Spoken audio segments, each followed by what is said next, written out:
नमोस्तु महाराज जी, नमोस्तु।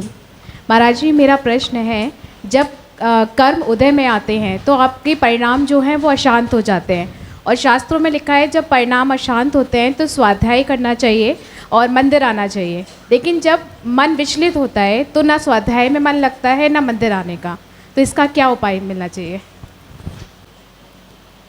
माँ, सबसे पहले ये समझना बहुत आवश्यक है कि परिणामों में अशांति होने का कारण क्या है।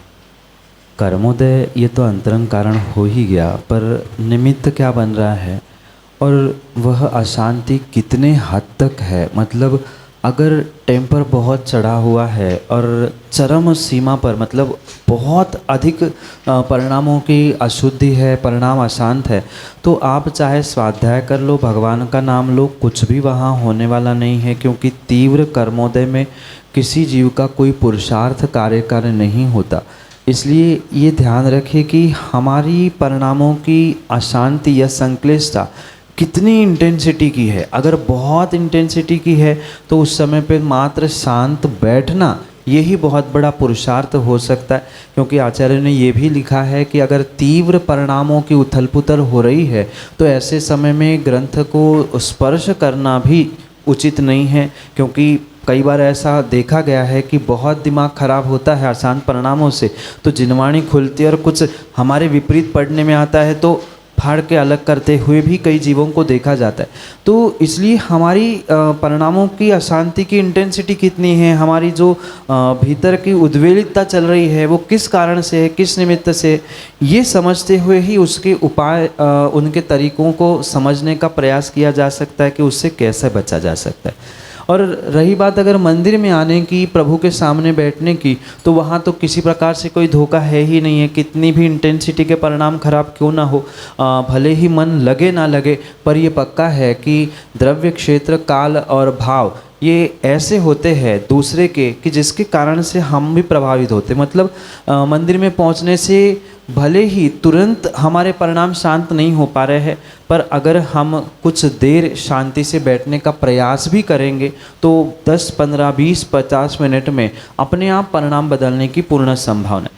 ये इसलिए कि 48 मिनट में जीव के नियम से परिणाम बदलते हैं, और नियम से परिणाम बदलते हैं तो उसका प्रभाव वहाँ, मतलब मंदिर या गुरु आदि के पास पहुँचने से विशेष रूप से प्राप्त होता है।